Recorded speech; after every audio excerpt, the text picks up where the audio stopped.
Really just want to start first by saying it was great to see Mikey White, one of the best players in Alabama history. He's on staff with Tennessee Tech, and really appreciate what he's done for our baseball program. It was great to see him, and I know he was excited to be back in Tuscaloosa, and I know he's doing a great job for Coach Braga and Tennessee Tech. Wasn't our best effort today. So I don't think we played noticeably well, but the bright side is I don't think we won that game last year. I thought Braylon here and Zane Probst in particular came in with multiple people on base and cleaned up some messes, and then the home run certainly helped clean up some messes as well. So, kind of the message to the team was, we got to play better, but, hopefully we can learn from some mistakes we made today while winning a ball game. So. Coach, your team still had double-digit hits today. Can you talk about how important it is to string together at bats like that early in the year? Yeah, I've been, pleased with the offense on the most part. I didn't think we were particularly sharp today. I thought, kind of it was more of a, the talent kind of carried us versus, the quality of the at-bats and the focus. I thought some of those home runs kind of cleaned some things up. I thought we chased more out of the strike zone than we should have.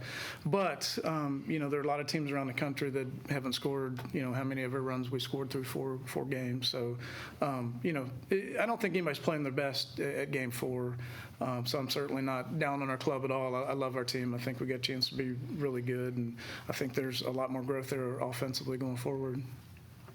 Coach, about that jam that Zane Probst got on the top of the fifth, what did you kind of see from that allowed him to succeed, making sure that the damage was minimized?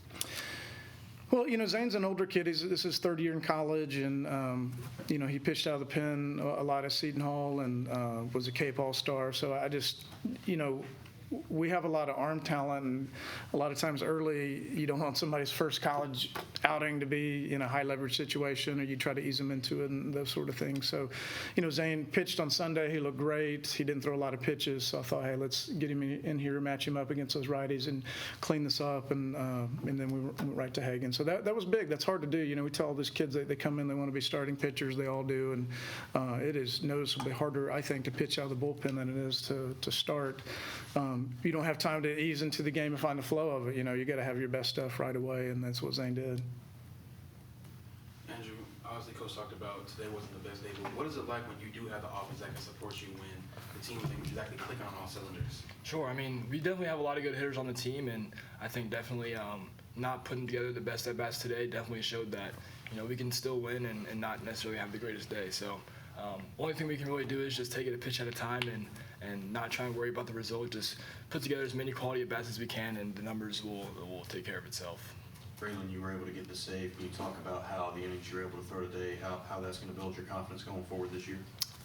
Yeah, well, my defense gives me all the confidence in the world. Just having them behind me, and then just, I think, pounding the strike zone with multiple pitches really helped me today. What was your best one? I'd say just a fastball.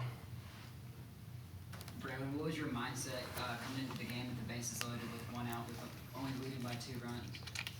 When I come in that type of situation, no matter what it is, I always try to eliminate the scoreboard, no matter if it's a blowout or a close game like it was today. But, just get the first batter out. How are Ed and Ryan after beating their old team? Oh, I hadn't had a chance to see him. I hope they got to spend some time with those guys. Gardina's brother actually plays for Tennessee Tech, so he did tell me early today that I think they went to eat or something last night. So that's cool. I hope they were able to spend some time with their former teammates. Andrew, even though it's early in the year, you've been pretty successful at the dish. Can you talk about what you're liking on the offensive side of the ball? Yeah, just really not trying to do too much at the plate. Just like I said before, taking it a pitch at a time and being ready and on time for every pitch that I see. So, doing that, it will just let everything take care of itself, and they're lucking out right now. So. For Andrew or for Coach, you guys got to really get into their bullpen today. Like, what does that do in terms of mindset for the offense when, hey, your pitcher comes in, things are going to try to stop the run, and obviously it doesn't. They try another ride, another one doesn't work. I would definitely say it's definitely interesting to see a lot of different looks on any given day. I'd rather see the same guy 5 times in a row, but that never really happens. So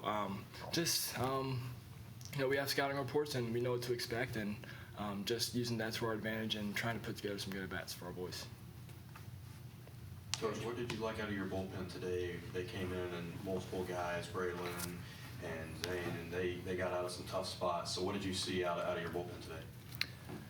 Well, with the exception, everybody pitched today with the exception of Leggett. You know, Jake came in and first two batters, bam, bam, and then he just, lost his rhythm. But, I thought Luke Holman, Zane Probst, Hagan Banks, and Braylon Meyers all just outstanding job of attacking the hitters and getting in the strike zone with multiple pitches. So, Luke gave us a good start. And then, as we mentioned, Zane and Braylon had to come in with people on base, and they did a great job of minimizing that damage. We tell them all the time, you can give up a single solo homer in the first and fourth and win the game, which is exactly, what happened today. Anything else? One more for Braylon. Obviously, the pitchers did pretty well today. Each one only got one strikeout. What is it like for a mindset to understand, like, hey, we might not have got the big punch, but we still got the win? Yeah, a win's a win. And that's really all I got to say. A win's a win. So. All right, thank you.